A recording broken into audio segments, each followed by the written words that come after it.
તો કેમ છો મિત્રો? અરે આપણી કિસ્તી અહીંયા બેઠી છે ને, આજે આપણે પાછા જઈશું પતંગ ચકાવવા. ભાઈ પાછા ઝઘડો કરે છે કે હું પેલો જો પેલો, કે એમનું દિમાગ ખરાબ થઈ ગયું. આમ ધાબે આવીને બી આ લોકો સુધરતા નહીં, જો હજી મસ્તી કરી ઉપર આવીને ઝઘડો કરી રહ્યા છે. પેલો ખૂંસું પેલો પાઇપ ઉઠાઈ રહ્યો છે, બધું કરી રહ્યા છે.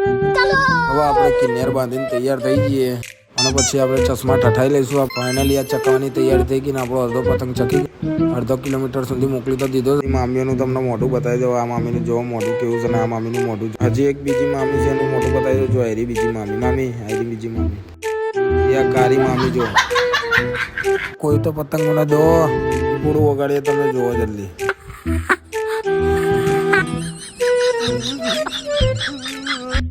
પીપુડામાં હવાઈ નથી જતી ને આનું મોઢું જોવો તમે. એ પકડો ફૂટીઓ નીકળેલી હોય એવો લાગી રહ્યો છે ને તમે જોવાના. આટલા મોટા હાંડિયા એક નાના છોકરાની પતંગ કાપીને આ લોકો જો ઉડી રહ્યા છે ને. આજે છોકરો હું તમને બતાવી રહ્યો, છોકરો એ રહ્યો ને એનો પતંગ કાપી નાખ્યો આ લોકો. આ લોકો એને ઈચ્છા થઈ કે હવે ચાલુમાં આપણે પતંગ તોડી નાખ્યો. મારા પહેલા તો ટેણીએ જ લઈને તોડી નાખ્યો. જો તું એટલી વારમાં તમારા ભાઈ જ એના જોડેથી પતંગ લઈ લીધા તો એક ચોડી દીધી.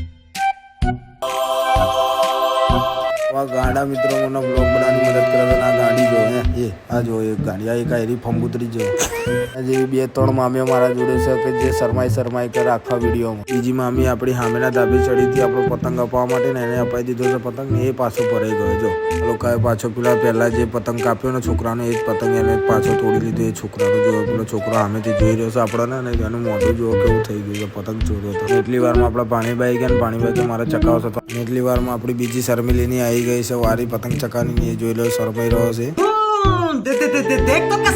એટલી વારમાં આને ક્યાંથી બાલનું ગુચ્છું મળી ગયું તો આ છોકરાના મોંમાં બાલ નાખી દીધા ને જો તમને બાલ બતાવાઈ રહ્યો બાલ ને એને જો પેલા છોકરાના મોંએ કરી ગઈ કારીગીરી કરી દીધી ને એને જો પાછો પતંગ ચકાઈ રહ્યો. આટલા સુધી તમે સબસ્ક્રાઇબ જરૂરથી કરતા રહેજો. જય મેડીમાં.